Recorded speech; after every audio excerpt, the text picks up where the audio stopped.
আমি যাচ্ছিলাম মেহেন্দির ডেলিভারি দিতে, আর এখানে ওর হাসি দেখো, ও আমার সঙ্গে যাবে। আমি ড্রেস পরে আছি, তো ওটা দেখেই ওর হাসি পাচ্ছে, ভাবছে ওকে আমি নিয়ে যাব। ওকে আমি অর্ধেক নিয়ে যাচ্ছিলাম, আবার বোনকে দিয়ে পাঠিয়ে দিয়েছি।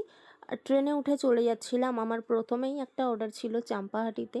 চাম্পাহাটিতে নেমেই আমি এখানে একটু খেয়ে নিচ্ছিলাম মশলা মুড়ি। সকাল থেকে কিছুই খাওয়া হয়নি। আর আগের দিন আমি পরেছিলাম মেহেন্দি, ওটারই স্টেন ভিডিও তোমাদের সঙ্গে শেয়ার করছি, একটু দেখো। তো তারপর আমি চাম্পাহাটি মেহেন্দিটা দিয়ে এখানে বসে আছি। এখানে আমার বিদ্যাধরপুর আরও একটা অর্ডার আছে। তো ট্রেন তো প্রায় ঢুকে গেছে, ট্রেনটা একটু লেটেই ছিল।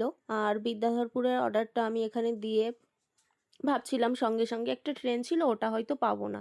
তো দেখলাম যে সামনেই দাঁড়িয়ে আছে, মেহেন্দিটা দিয়ে আমি ওই ট্রেনটা পেয়ে যাব, আলহামদুলিল্লাহ। তারপর আমি এখানে বসে আছি, ট্রেনের জন্য অপেক্ষা করছিলাম, আর নিজের একটু ফেস নিয়ে একটু ঢং করছিলাম। কথা বলতে বলতে দেখো এখানে ট্রেন ঢুকে গেছে।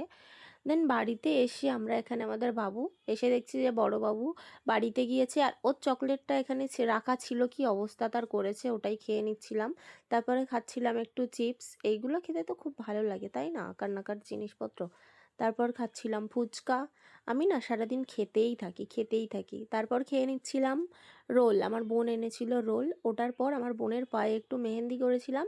এটা দেখো, এই পাটা আমি অর্গানিক দিয়ে করেছি, আর কালো মতো যেটা, ওটা আমি কাবেরি মেহেন্দি দিয়ে করেছিলাম। তার পরের দিনের আমার অর্গানিক মেহেন্দির অর্ডার ছিল, ওটা আমি বানাচ্ছিলাম পরের দিনের জন্য আর কি, প্রিপারেশান নিচ্ছিলাম, সব কিছু রেডি করে রাখছিলাম, আবার পরের দিন ডেলিভারি করতে যাবো। টাটা, দেখা হচ্ছে পরের মিনি ভ্লগে।